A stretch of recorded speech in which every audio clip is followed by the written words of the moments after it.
नमस्कार दोस्तों। भाग दौड़ भरी ज़िंदगी में थकना मना है, लेकिन रुकी थमी ज़िंदगी में थकना कहाँ है।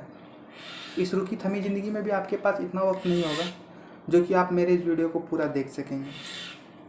आप वीडियो देखें या ना देखें, कुछ खास फ़र्क नहीं पड़ता है, लेकिन आप अपना ओपिनियन ज़रूर दें, क्योंकि मैं इस वीडियो के अंत में कुछ ऐसे प्रश्नों में उलझ सा गया हूँ। उम्मीद करता हूँ आप भी उलझेंगे। अगर आप सुलझ पा रहे हैं तो मुझे सुलझाने की कोशिश करें। अगर आप सीधे प्रश्नों पे जाना चाह रहे हैं तो आप वीडियो को यहाँ से भी सीधा स्किप करके वहाँ ले जा सकते हैं। अब बात करते हैं ये प्रश्न आखिर क्यों आया। बॉयज़ लॉकर रूम के बारे में अभी तक सभी परिचित होंगे, क्योंकि इस घटना को हुए करीबन 2-3 हफ्ते हो गए हैं। 2-3 हफ्तों में आपने अच्छी तरीके से खाक छान दी होगी इसकी, और जो नहीं छाने होंगे इस वीडियो के बाद छान ही लेंगे। लेकिन मैं फिर भी आपको शॉर्ट में लिए चलता हूँ। बॉयज़ लॉकर रूम कोई जेल या कैद खाना नहीं है जिसमें कि किसी आदमी को कैद करके रखा जा सके या तो फिर किसी को कुछ सज़ा दिया जा सके। बॉयज़ लॉकर रूम इंस्टाग्राम पे बना एक ऐसा ग्रुप था जिसको कि बहुत सारे लड़कों के द्वारा मिलकर चलाया जाता था। अब आप बात कहेंगे ग्रुप होना कौन सी बड़ी बात है। ग्रुप तो हमारे भी फ़ोन में, व्हाट्सएप में, फेसबुक में, इंस्टा में, बुलाना कहाँ कहाँ पता नहीं। लेकिन उस ग्रुप में कुछ ऐसी वाहियात हरकतें की जाती थी जिसके बारे में मैं यहाँ आपको नहीं बता सकता हूँ। अगर आपको जानना है तो आप मेरे फेसबुक पेज पर चले जाएं, मैंने उसका लिंक दे रखा है डिस्क्रिप्शन में, आपको वहाँ पूरी जानकारी मिल जाएगी। अब बात करते हैं मैं किस प्रश्नों में उलझा और क्यों उलझा। तो सुनिएगा, ये बॉयज़ लॉकर रूम क्या एक दिन की उपज है? मुझे तो ऐसा बिल्कुल नहीं लगता है, क्योंकि आप एक अच्छे या ख़राब फसल की तैयारी एक दिन में नहीं कर सकते हैं। क्या इसके लिए हमारा बॉलीवुड जिम्मेदार नहीं है?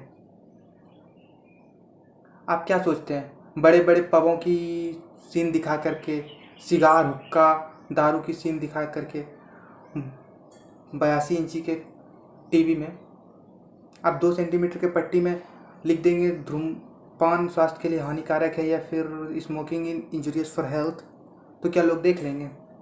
अजी देख भी लेंगे तो घंटा फर्क नहीं पड़ने वाला उस पर। आजकल ये मानसिकता बन गई है ना कि अगर आप गुटखा खरीदने जाओ ना, अगर उसके पीछे वो कैंसर वाला निशान नहीं होता ना, तो लोग समझते हैं ये तो नकली है। तो क्या फ़र्क पड़ता है आपको 2 सेंटीमीटर के पट्टा में वो देने का? अगर फ़र्क पड़ता ही ना तो आप ऊपर में और एक लाइन जोड़ दो, अश्लीलता ही अपंगता की ओर ले जाती है हमें। ऐसे चलते हैं, चलिए छोड़िए, चलते हैं बॉलीवुड के गानों के साथ। आपने ये गाना तो ज़रूर सुना होगा। अब आप ही बताइए, चुम्मे में चमनप्राश है तो चमनप्राश बनाने वाले सारे लोग तो बेवकूफ़ ही है कि नहीं? अब आप ही बताइए, आपको सर्दी खांसी हो रहा है तो आप डॉक्टर के पास गए, उन्होंने आपको मान लीजिए टॉरेक्स के साथ कुछ च्यवनप्राश भी लिख दिए, तो आपको तो सिर्फ टॉरेक्स खरीदने की काम रह गई, क्योंकि आपका च्यवनप्राश का काम तो कोई दूसरा चीज़ कर दे रहा है। और रही बात हमारे ब्रॉड माइंडेड होने की, अगर ब्रॉड माइंडेड होने से हमारे सामने ये फसल तैयार हो रहे हैं तो उससे अच्छा तो हम नैरो माइंडेड ही सही हैं। अगर आप ब्रॉड माइंडेड होने से पैर से लेके घुटने से प्रणाम करने लगे तो इससे अच्छा तो हमारा नैरो माइंडेड ही है। लास्ट और सबसे पेचीदा सवाल, अगर देखने से ही हमारे ऊपर इतना फ़र्क पड़ता तो आप मुझे एक बात बताइए, आप लोगों ने भी वो कहानी सुनी होगी या पढ़ी होगी कि महात्मा गांधी एक बार थिएटर में मूवीज़ वगैरह देखने गए थे, वहाँ राजा हरिश्चंद्र की मूवीज़ लगी हुई थी या जो भी शो वगैरह लगी हुई थी, वो उनको देखकर इतने प्रभावित हुए कि उन्होंने प्रतिज्ञा ले ली कि मैं कभी झूठ नहीं बोलूँगा, और आपके सामने वो मिसाल बन के उभरे। एक बात मुझे बताइए, गांधी जी दबंग आदमी तो थे नहीं, और न ही उनकी उस समय चलती थी, तो क्या थिएटर में गांधी जी अकेले सिनेमा देखने गए थे? उनके साथ तो करीबन 150 लोग ज़रूर होंगे।